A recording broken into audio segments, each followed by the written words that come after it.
أحزان قلبي لا تزول حتى أبشر بالقبول. أحزان قلبي لا تزول حتى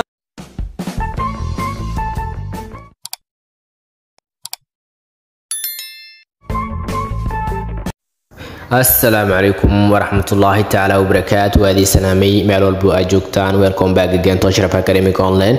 waxayna socdaa casharadeenii taxana ahaa waxaana qaadan doonaa cashir kale aad u xiiso badan haddii ay maalintii kuugu horeysay oo aad soo booqatid waxaana ka codsanaynaa inaad subscribe saartid gabaleerka favoritiisa oo kuu soo gaaro cashir walba ayna soo gelino nagala soco halkaan Ashraf Academic Online. Okay, maanta waxayna qaadan doonaa how to take a leave of absence from a teacher sida maalinka loogu fasax qaato.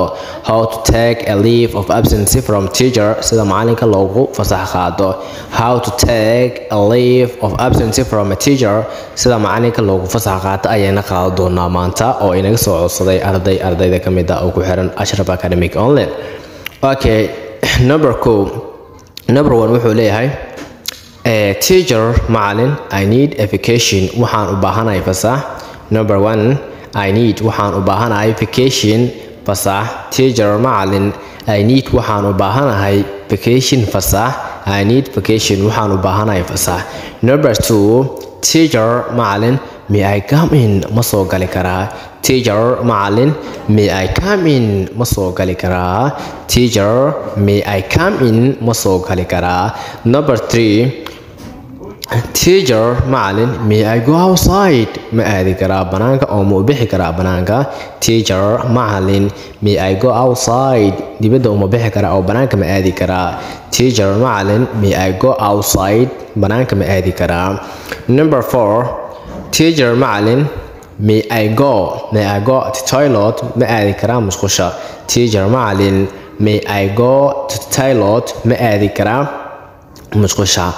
marka may sababtan u qaadanayna waxa waaye may waxa loo adeegsadaa xushmad marka qof oo ixtiraamaysid ayaad u isticmaalaysaa may halka aad marka oo qof adiga oo hadan wax xushmad u haynin aad kan isticmaalaysid kan mustaqali looma isticmaalo sida oo qof aad qadarinaysid looma isticmaalo qofka ama waalidiintaada ama qof oo qadarinaysid waxaad u isticmaalaysaa may. That is why we have taken and soo qaadanay may. Okay, number 5 may I ask you a question teacher macalin su'aal ma ku weydi karaa. May I ask you ma ku weydi karaa a question su'aal ma ku weydi karaa teacher macalin. May I ask you a question teacher macalin su'aal ma ku weydi karaa. Number 6 may I take a homework ma qaadi karaa shaqo guriga.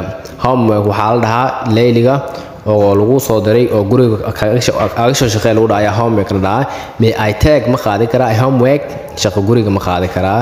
May I take ma qaadi karaa homework shaqo guriga. Okay, number 7 teacher macalin could I take a pen this man macalin ma ka qaadi karaa ninkan qalin. Could I take ma ka qaadi karaa a pen qalin this man ninkan.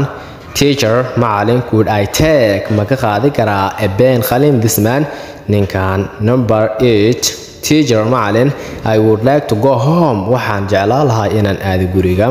Teacher macalin I would like waxaan jeclaan lahaa to go home inaan aado guriga. I would like to go home waxaan jeclaan lahaa inaan guriga aado.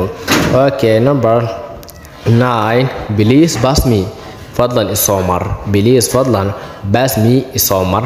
Pass me isoo mar waxa jumladan la adeegsadaa marka qof oo macnaha isoo mar aad leedahay oo guriga amal isoo mar leedahay. Pass me my house fadlan isoo mar guriga.